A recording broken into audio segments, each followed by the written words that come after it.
to discern, this kind of traits. But we can do with, I believe, some of the writing, a little bit more of humor.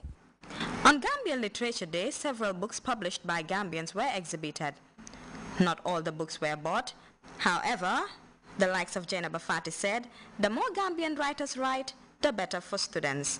We should promote our own writers rather than promoting outsiders, because I believe if this, I did literature in senior school, so if we have been using these Gambian writers, their books, I would have been familiar to all of these writers.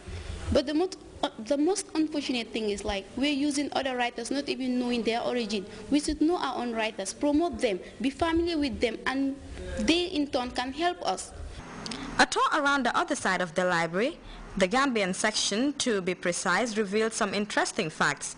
Gambian writers are yet to publish any book in the local languages. Mbai said this should be food for thought for the emerging and veteran writers. Write in the local languages, which is much more important, maybe, than what we are doing. You have heard about Nguke wa Tiango, right? Yeah. So you write in your local language first, because you cannot talk about African literature. We are talking about Gambian literature when it is written in English. Why don't we try and write in our local language? At the same time, we will be promoting our language, just like what the British are doing. What did they have? They only had Latin or whatever, so they used other people's language, and through Chaucer and the others developed their own language. So we have very beautiful language, you know it more than me, very rich. Let us do that, then we can call ourselves Gambian writers. Then this is what the Gambia is contributing to world literature. The National Library has a rich collection of books that have the potential to widen the horizon of its readers. To Mbai, there is no way a writer can make it in the absence of good books. Quoting a famous English saying, reading maketh the mind.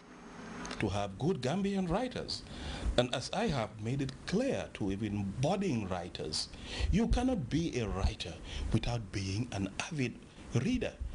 All the successful writers that you see now have been very avid readers.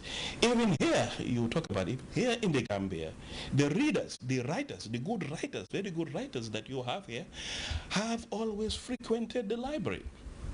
Okay, like for example, the Nana Gray Johnson. I understand even maybe when he started going to the library, perhaps I was going to school, but this is what I have heard, that he has been a constant user of the library.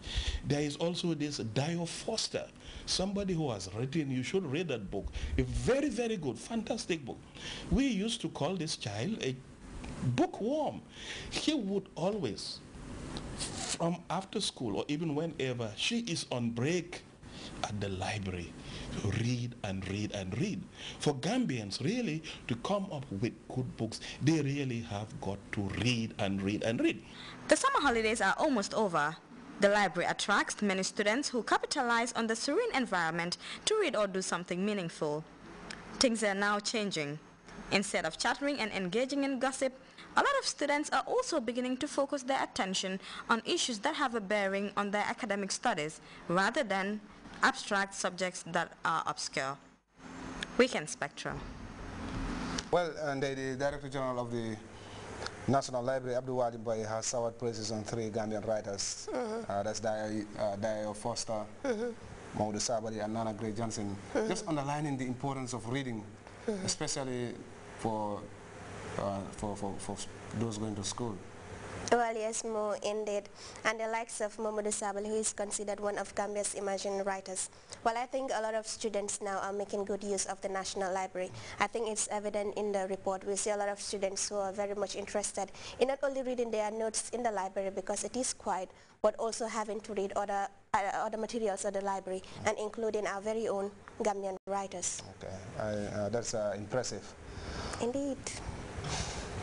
As part of a regional payments and settlement system initiative, the Central Bank of the Gambia, in collaboration with 13 commercial banks, has embarked on a modernization of the country's payments and settlement system infrastructure.